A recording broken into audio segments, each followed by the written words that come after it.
उज्जैन के प्रसिद्ध काल भैरव मंदिर में शीघ्र दर्शन के नाम पर श्रद्धालुओं से अवैध वसूली करने वालों के खिलाफ प्रशासन ने बड़ी कार्रवाई की है। पुलिस और मंदिर समिति की संयुक्त कार्रवाई में 9 आरोपियों को गिरफ्तार कर धारा 151 के तहत जेल भेजा गया है।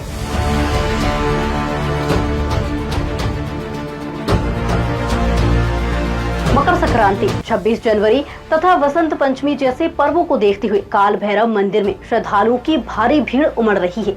इसी भीड़ का फायदा उठाकर कुछ लोग बाहर से दर्शन कराने के नाम पर 500 रुपए और अंदर प्रवेश दिलाने के नाम पर 1000 रुपए तक वसूल रहे थे। श्रद्धालुओं की शिकायत पर पुलिस और मंदिर समिति ने संयुक्त रूप से कार्रवाई करते हुए स्टिंग जैसी रणनीति अपनाई। जाँच में आरोपियों द्वारा पैसे मांगने की पुष्टि होने पर 9 लोगों को हिरासत में लिया गया। एसपी प्रदीप शर्मा के निर्देश पर सभी आरोपियों को धारा 151 के तहत कोर्ट में पेश किया गया, जहां से उन्हें 1 दिन के लिए जेल भेज दिया गया। अधिकारियों ने बताया कि फिलहाल किसी मंदिर कर्मचारी की संलिप्तता सामने नहीं आई है, लेकिन जांच जारी है। कि आपको भी थे कि अभी न्यू ईयर चल रहा था और भारी मात्रा में श्रद्धालु दर्शन करने काल भैरव मंदिर में आते हैं। महाकाल बाबा के सेनापति के रूप में स्थापित है बाबा काल भैरव। तो महाकाल में यदि 100% भीड़ रहती है तो 70% भीड़ काल भैरव मंदिर में भी रहती है। अभी न्यू ईयर के बाद मकर संक्रांति और 26 जनवरी और इसके बाद बसंत पंचमी, ये सारे अवसर आ रहे हैं। इसके श्रद्धालुओं के भीड़ का जमावड़ा भी बढ़ रहा है और कुछ शिकायतें आ रही थी कि श्रद्धालुओं से पैसे लिए जा करके उनको शीघ्र दर्शन कराए जा रहे हैं। तो यहाँ तक तो बात ठीक थी, लेकिन जब श्रद्धालु ने खुद शिकायत करी मंदिर समिति प्रबंधन से, पटवारियों से, वहाँ जो तैनात पुलिस गार्ड हैं उनसे शिकायत करी, तो ये मामले का कन्वर्सेशन श्रद्धालु के साथ सुना उनका, और उनके बातचीत में समझ में आया कि वो अंदर के 1000 रुपए और बाहर से दर्शन कराने के 500 रुपए ले रहे थे। और इस तरह से 9 लोगों की इस तरह से उन्होंने कन्फेशन भी किया है।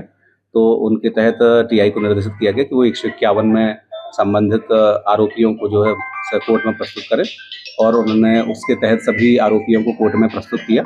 और प्रस्तुत करने के बाद उनको हिदायत के तौर पर, उनको कड़ी कार्रवाई के तौर पर सभी 9 आरोपियों को जेल भेज दिया गया है।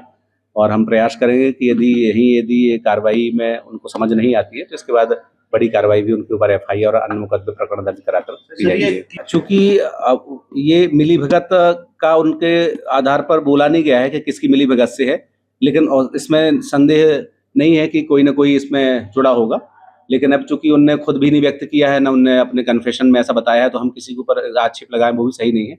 लेकिन यदि इसकी लगातार हम जांच करेंगे और लगातार उनसे पूछताछ भी की जाएगी, जब वो बाहर निकलेंगे भी आज जमानत मिल देंगे उनको। अभी हमने प्रयास किया है कि मंदिर समिति से लगभग 200 बैरिकेड परमानेंट व्यवस्था के रूप में निर्माण कर लिए जाएं, ताकि जो बार बार, चूंकि अब त्योहार और आगे आते ही रहेंगे और श्रद्धालुओं का जमावड़ा बढ़ता ही जा रहा है, तो हम ये परमानेंट चाहते हैं कि 200-250 बैरिकेड मंदिर प्रबंध समिति से या पीडब्ल्यूडी विभाग से परमानेंट वहाँ स्थापित कर दिया जाए, ताकि सुचारू रूप से सुगमता से दर्शन किया जा सके। 8 लोगों को कल काल भैरव मंदिर से हम लोगों ने गिरफ्तार किया है। इनमें से कुछ दुकान संचालक हैं और कुछ बाहर घूमते हुए व्यक्ति हैं जो लोगों को शीघ्र दर्शन कराने के नाम पर ज्यादा राशि लेते हैं।